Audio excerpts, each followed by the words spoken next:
Welcome to another episode of Conduct Detrimental. I am Dan Lust, joined this time by Emily Costanzo and Stephanie Weissenburger. This episode, we'll keep it pretty short, is an analysis of the Deshaun Watson no indictment from the second grand jury, the Deshaun Watson press conference, and where we go from here. So I guess here's the update. Deshaun Watson traded to the Cleveland Browns, and then there was an announcement that a second grand jury in Brazoria County, Texas, an adjacent county, was also going to have a grand jury convened to see if he should be indicted on those charges. The Cleveland Browns claim that they were aware of the prospect of the second grand jury at the time they made the trade for him. And wouldn't you know, the second grand jury, it's one criminal complaint. I think there were 10 total criminal complaints. 9 were filed in Harris County, and the 10th was filed in Brazoria County. Now, 2 separate grand juries come back and they say no indictment. This one was a little odd because it happened obviously after the trade.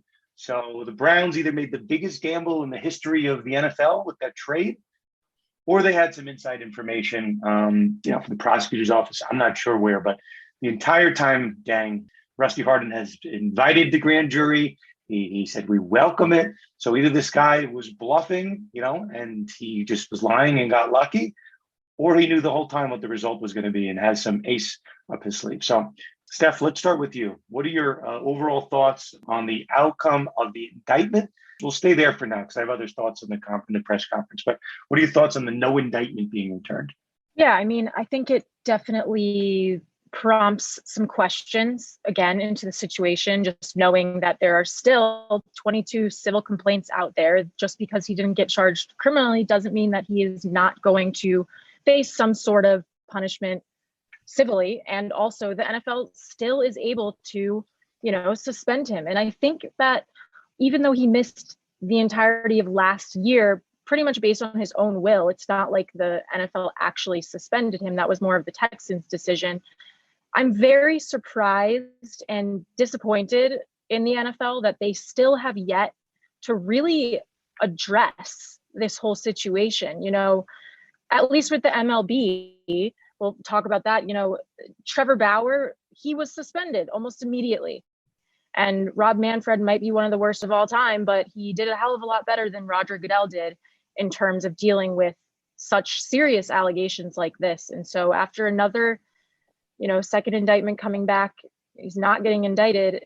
It prompts some questions and just makes me a little bit uneasy about the whole situation. The Browns should not be very happy with him on his team. It really doesn't make sense why he was even traded there while these civil complaints are still ongoing. So it's interesting. I agree. And the thing that I think we have to keep coming back to is that the Browns didn't just trade for him. The Browns traded for him and gave him the highest paying guaranteed contract of all time. Guaranteed. By $80 million, not by $1, not by a little bit. Like, this is so, again, and you go back to what Steph said about there's still 22 civil lawsuits. And again, on this podcast, I think we do a great job of saying innocent until proven guilty. I believe in the justice system and all of the rest of it. However, we are absolutely throwing this guy on a pedestal when he still has 22 civil suits against him. It doesn't make sense to me. Right? So the third part of this, right? So there was a day, Thursday, for a large portion of the day, there was a conversation about whether the Browns traded for Deshaun Watson without any contingencies. So what that means in our NFL world, sometimes you can have a trade. And remember, last year's trade deadline, the Miami Dolphins, there were reports, hey, we're willing to trade for Deshaun Watson, but we want contingencies in place just in case he's charged with the crime. Now, I don't know if the Dolphins are going to admit to that, but that was what was being publicly reported. So the question was, this time around, did Cleveland have any type of contingencies? Did they have any type of protection from a salary perspective, from a draft pick compensation perspective? So I asked around, I asked in my NFL world, no one said yes. They said at best they weren't sure, but they didn't think so. And then I posed the question openly and, tweet had a couple tens of thousands of impressions. No one corrected me. I just asked openly, here's the $230 million question. Was there a contingency? So this is why we can't lose sight of this. The Browns were so desperate to get a trade done in what was an incredible seller's market. A, they parted with 3 first-round picks. B, $230 million guaranteed with that weird 1-year million base salary. Okay, and I'm sure Watson's team asked for that. So that's maybe 3. Okay, and then on top of it, there is certainly the optics that the Browns were so desperate that they gambled and they played poker, right? They got one card to a flush, right? And they just got to wait for the turn of the river. And, oh, you know what? Let's risk it. Let's throw all the chips in the middle. Maybe we'll get a flush. Maybe we'll get indicted. Not a big deal. That's how crazy the Browns acted. So now I guess we can kind of unpack it a little bit, but I can't get past this point. And I've been pretty careful in the way I've been phrasing things. I don't want to pull an Adam Schefter and say that the truth has come out or anything like that. But when you have two separate grand juries in two different counties with two different prosecutors, at a certain point, we as the lawyers have to take a step back and say, certainly there's a world where the fix is in, the prosecutor doesn't want to have misdemeanor charges against, the Houston Texans guy. Maybe they weren't trying that hard at the grand jury. But the problem is when it happens twice now, you kind of have to start having this uncomfortable conversation that maybe the evidence isn't there. Or alternatively, right? And again, I'm one that supports, innocent until proven guilty. I'm just watching the legal system. In order to get an indictment, you have to show probable cause.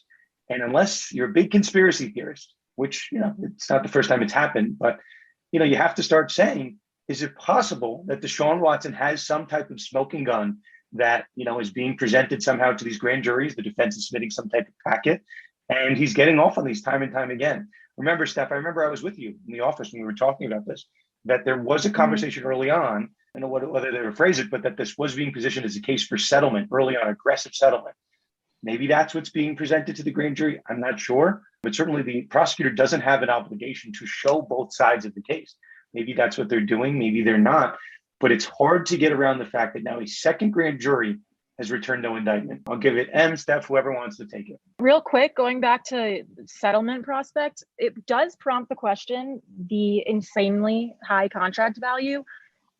Is some of the money that the Browns is giving Watson, is there some sort of contingency in the contract or oral contract that they were like, you need to use some of that money and settle with every single one of these civil plaintiffs because we need these cases to disappear? Because also, I don't even think the Browns really investigated the civil plaintiffs. So it really doesn't make any sense to me. But we're going to get to the press conference, but Watson said he's not settling. So he's painted himself in a corner. He says, I am not settling the cases. Which makes sense for him to say at this stage in the game. I mean, if he does settle, that implicitly implies his guilt. And I understand him saying that now, but I mean, looking down the line, I wouldn't be surprised, Steph, if you're right, that some of that massive paycheck goes to that. Well, think about it. And you guys know, as much as I like to stir the pot on social media, I meant it. I meant, right. If somebody gets paid $80 million more than the next closest guarantee, and let's remember, Deshaun Watson is not the undisputed best quarterback in the NFL. Josh Allen has something to say. Pat Mahomes has something to say. Rodgers, just won the MVP. So to pay this guy 80, did you just say Brady? Come on, he's back. He's the GOAT, but I know you got to give him the nod anyway. Fine, but you're not wrong. But the point being, this is the guy that gets that money. So is there a version, right, where Stephanie potentially they paid him extra and they earmarked that money to settle the case? Sure, but then what did Watson just say today? Well, I don't want to bear to leave at the press conference. Okay, so we just want to point out, there are people, Cleveland Browns fans in my replies, that are yelling at me like, Dan, you're refusing to state the obvious. The obvious is just that there's not enough evidence here, and I'm like, I'm not going to say that you're wrong. And there's a reading where these cases are being decided on their merits. There's also a reading possibly, right? And I'll say it again, and I'll say it till I'm blue in the face. The fact that the grand juries came back with no indictment, guess what it did? It gave the Houston Texans 3 first-round picks. It did. So that's a reason why the prosecutor's office might not want to push very hard in the case. And maybe that's a reason why none of these indictments came back. So I'm not saying that that's what happened. And I'm not also saying that that the evidence is insufficient. All I'm saying is that the grand jury is meant to be secret. And we do know there were reports, which I know I've spoke to you both about, with the first grand jury proceeding, only one witness provided live testimony and the other 8 weren't called. They were in the room adjacent. They weren't called. So that to me is a little worrisome. And then let's just call a spade a spade. If once the first grand jury doesn't come back, and Matt Timpanic couldn't be on the podcast with us, I spoke to him at length yesterday, but we had this conversation. If you're the prosecutor's office in Brazoria County, why go through the motions with this grand jury for the second time? Don't you probably feel the fix is in? Don't you know that the grand jury probably saw what happened with, Houston Texans quarterback the first time? So most likely you're not going to get it the second time. We just got to call it like I see it. I don't know why that all 9 witnesses didn't testify in front of the grand jury, if that's indeed what happened, that speaks to the prosecutor kind of mailing it in football term here, punting to the grand jury and just kicking it to them and saying, hey, you guys figure it out. But if you don't get an indictment, again, there's certainly a world where it's just the evidence. So I am somebody here that I want to support, accusers and victims, but we know the law, guys. Probable cause is a much lower standard than beyond a reasonable doubt. It's a much lower standard than the preponderance of the evidence. So if I am Tony Busby and I'm the accuser's attorney, I'm not feeling great about my cases anymore. I'm not. And maybe the messaging from the press conference, which I'm going to give to you guys now, is a signal to Tony Busby, we're ready to take this to the finish line. And sometimes you give that messaging to force the other side to settle the case. And so I'm just going to point that out here. Okay, Steph, I wanted to lay out the foundation. Press conference today. You want to give us some of the high notes of the press conference? I know Emily is chomping at the bit to talk about her favorite line that came out. Yeah, well, we can start with the fact that Deshaun Watson denied all allegations of sexual assault against him by the 22 women who still have civil lawsuits against him. And he added that he looks forward to clearing his name once everything is resolved. So he even pointed out that everything is not resolved yet. Hello, Browns, what are you doing? And the fact that the general manager, like I was saying earlier, Andrew Berry, he goes on and he's just talking about it was really through this 5-month odyssey and the information we were able to amass, the reference work. We had these independent investigative resources to get a comprehensive perspective on all the cases. Yet the strange thing is Tony Busby came out and said the Browns didn't contact him or any of his clients. So how much of a comprehensive perspective, how much investigative work could you really have done if you didn't even speak to the attorney who's representing these 22 women, nor the 22 women themselves? Right. Barry also said that he spoke to, or I guess his executive team spoke to women on staff prior to accepting the Watson, or I guess going forth with the Watson trade, which I take issue with that because I think that at the end of the day, it's a cop-out and it's saying, well, I talked to some women and some women allegedly are fine with this. Well, the basis of this whole claim is, again, if these women are coming forward and being brave enough to come forward with the allegations that they have, again, whether or not they are true, time will tell, but for all intents and purposes, it doesn't matter that the Browns executive staff, whoever the females on that executive staff, are okay with the trade. I would be so much more impressed with Watson and his team if they did go to the victims and they had valuable conversation. And the whole point is creating a culture wherein these types of allegations don't have to keep happening. So right. I mean, Barry kept coming forward and saying that he did this as, to me, it's a box check and that means nothing. Going back to the prosecutor who didn't even call some of the witnesses, one, it's like you were saying, these women have bravely come forward. They have put their name and their reputations on the line. And the prosecutors just disrespected them by not calling everyone to the witness stand, yet forcing them to actually come to the courthouse and sit there and wait. And then the Browns are just making up excuses. Like you were saying, it would be a lot more important if they actually spoke to the women who were involved in this. Speaking to any sort of woman, oh, I just spoke to a woman who knows Deshaun Watson in passing. What does that do? Nothing. Well, I guess there's two levels of the conference that we should at least talk about. We'll keep this episode fairly tight. But Watson was asked why he used so many massage therapists. And it was an interesting question. People that listen to our podcast for a while know that the reports were out that he used 40 masseuses over like a 1.5 year period. And the reason we know that there were 40 was because there's the 22 civil cases. There's a couple of women that filed criminal complaints that did not file civil cases. And then there's 1 or 2, I think, that spoke to Sports Illustrated that are anti-Watson. So we'll put that number at like 25, 26. There were a number of other women, we'll say 10 or so, maybe even more than that provided affidavits or statements in support of Watson, said, I gave him a massage and there was no nefarious conduct. So we kind of said on the podcast, I remember at the time, like, you might have done more harm than good, buddy. Like you got another 25 that said that you did the right thing. So, okay, maybe there was no civil right? Maybe there's no civil culpability. Maybe there's no crime. Maybe there's not even enough for indictment. You got to answer the hard questions, right? If you're going to be the face of a franchise. Why did you use 40 massage therapists when there's a team issued therapist, right? I get COVID. COVID's in the middle of all this. Let's not be mindful. And there was a world in March of 2020, May of 2020, where people were scared to have contact with other humans. Yet Deshaun Watson is doubling, tripling, quadrupling down on the amount of strangers that he's interacting with. It's odd.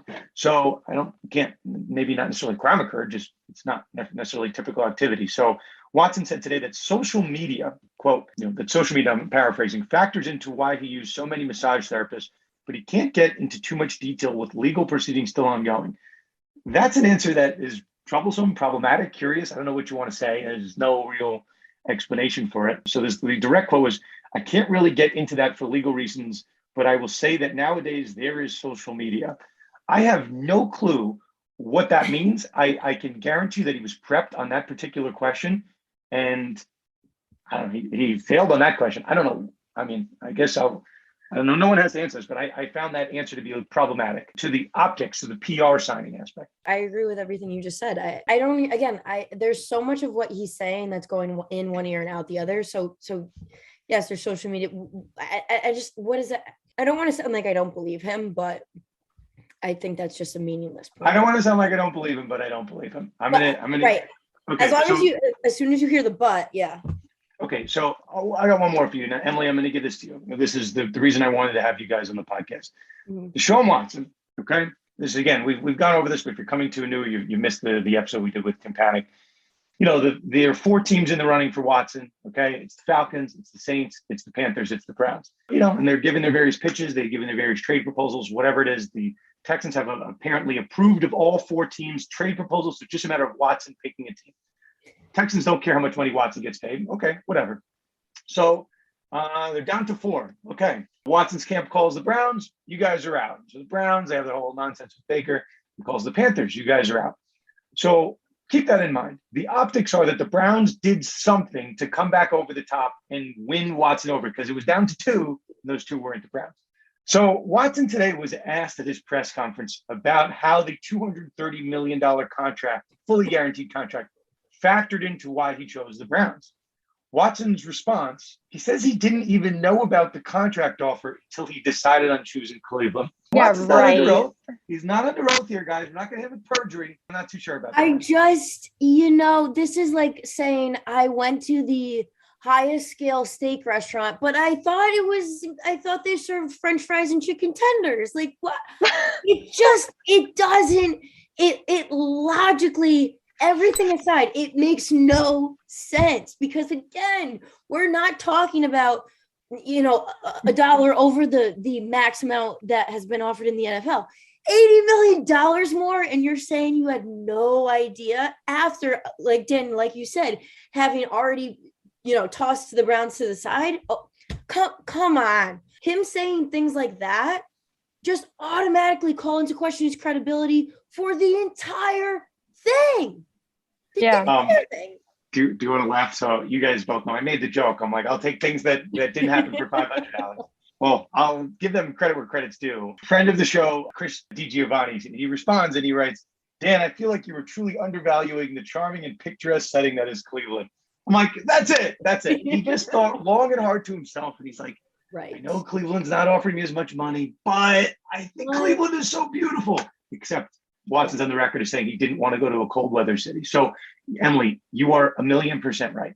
In a case that comes down to credibility, it's not that good to be lying about that. And we should point out one thing while we're on the substance, right? This is a legal show here.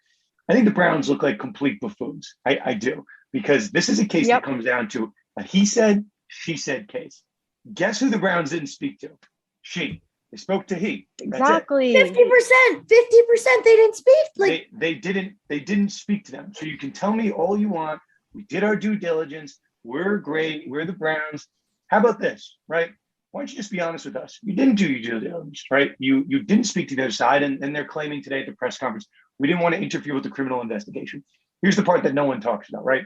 The NFL has been speaking to these victims for months. We've known that, right? You know what the Browns probably did, if we're really being honest, we're really trying to read behind the scenes here?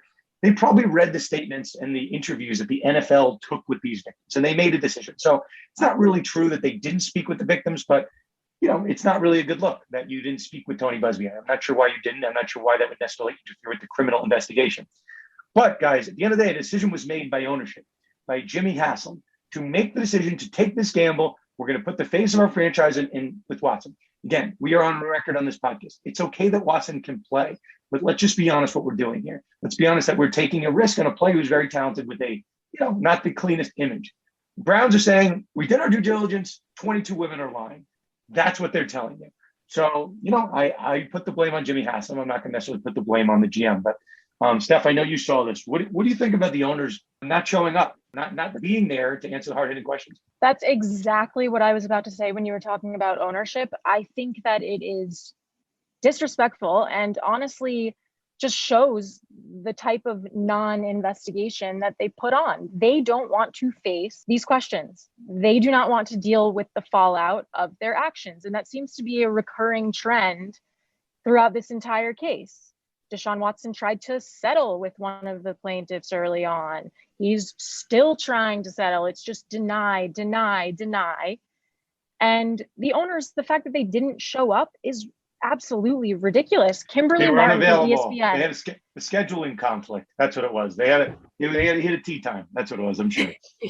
Right. Well, Kimberly Martin from ESPN put it really in a nicely put statement. She said the absence of Jimmy and Dee Haslams today is a complete joke, in my opinion. Ownership mortgaged its future and signed off on the most guaranteed money on a single contract in NFL history amid allegations of sexual misconduct and assault, and let Andrew Berry deal with the in-person fallout.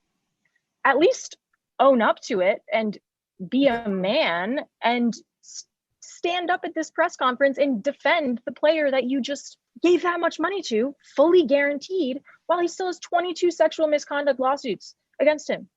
Regardless of whether he was not indicted, it just doesn't seem right, in my opinion, that they're acting this way. The part that I have a problem with, and again, I have a lot of Browns fans that, are being critical of some of my comments, but, I think the guy deserves to play in the NFL, and I will keep saying that. I don't like the whitewashing of everything that's happening. The optics today, we did our due diligence. Deshaun's a good guy. He's a man of the community. It's like, we got that. That's all fine. But you still have 22 pending civil sexual assault cases. So the Browns have to say, essentially, right, this is what they have to say. 22 women are lying. So I respect that the grand jury didn't come back with an indictment. We still have 22 women out here. So the Browns kind of have to own that. And they have to say, yes, that is our position. We are saying that 22 women are lying. Anything else that they say about the press conference, I'm not listening to it. I'm waiting for them to say that part, that we looked at the 22 women in the eye and we found them not to be credible. So everyone can yell at me if they want, that the Browns did their homework, that there's no case here. You can tell me there's no criminal case, but there is a civil case that is still pending. There are 22 of them. And until those go away in some way, shape, or form, this is a very uncomfortable situation. It's a very awkward press conference. The Browns maybe, and I mentioned this very quickly earlier, Rusty Hardin, the whole time of this case, saying, we welcome a grand jury. We welcome it. And I've been on here saying, I think he's full of it. But you don't just win at two different grand juries by accident. You win at the grand jury on if you have something, some ace in the hole that you're going to win, or the fix is in, right? One of the two. So let's see what that evidence is. It's going to come out. Now, to put a final pin in this press conference, Deshaun Watson said he's not going to settle the cases. So wheels of justice turn very slowly. Good luck, Deshaun. These are not going to be settled until late 2023, 2024, but you're going to be dealing with these for 2 seasons. So as long as Browns fans are aware of that, they're okay with this looming over, there's a dark cloud over the organization. As long as they're okay with that, our goal and this purpose has been satisfied. We are here to educate people on the aspects of the case that the ESPNs and Fox Sports, until they want to hire some of us sports lawyers out of conduct detrimental, they do not film. They do not report on this stuff. So this is going to be looming around for a while.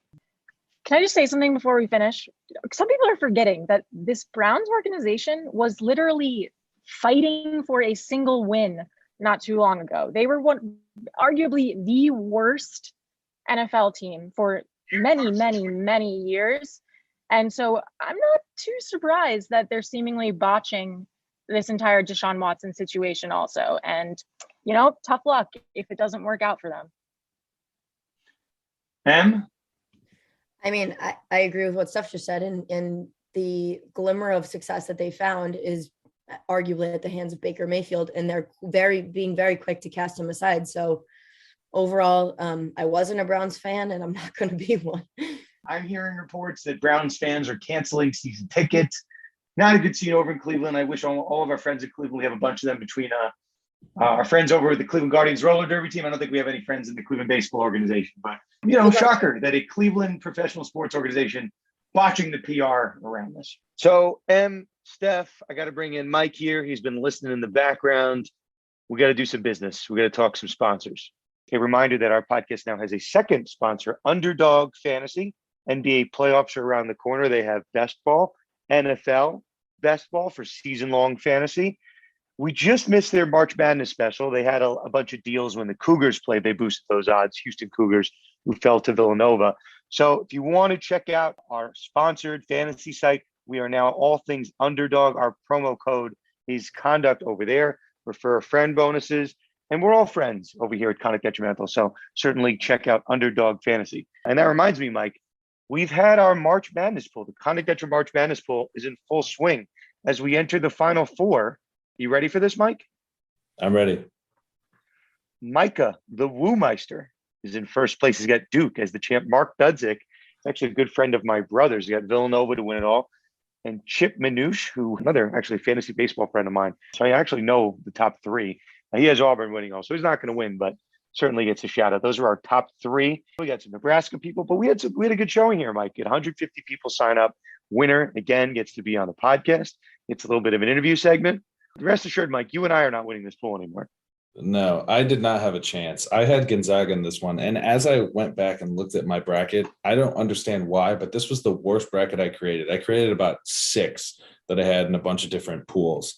And this was by far the worst bracket I had. I'm excited about UNC going because I had UNC against Duke. So that's an exciting part of my one bracket. But that I've got Kansas winning it all there. So which could still happen. Kansas looked really good in the second half. Kansas certainly could still happen. My team, Arizona, is out. I have no shot anymore. For a while, was hovering around the top 10, but not meant to be. Mike, again, listen, we are loyal to Themis. Themis is our number one here. We love Underdog, but listen, those guys can fight from the bottom. They kind of hang around for about a year or so. Then they can be they can be the running for favorite sponsor. But, we love Themis, and Themis loves Underdog. It's a nice, happy family over at Conduct.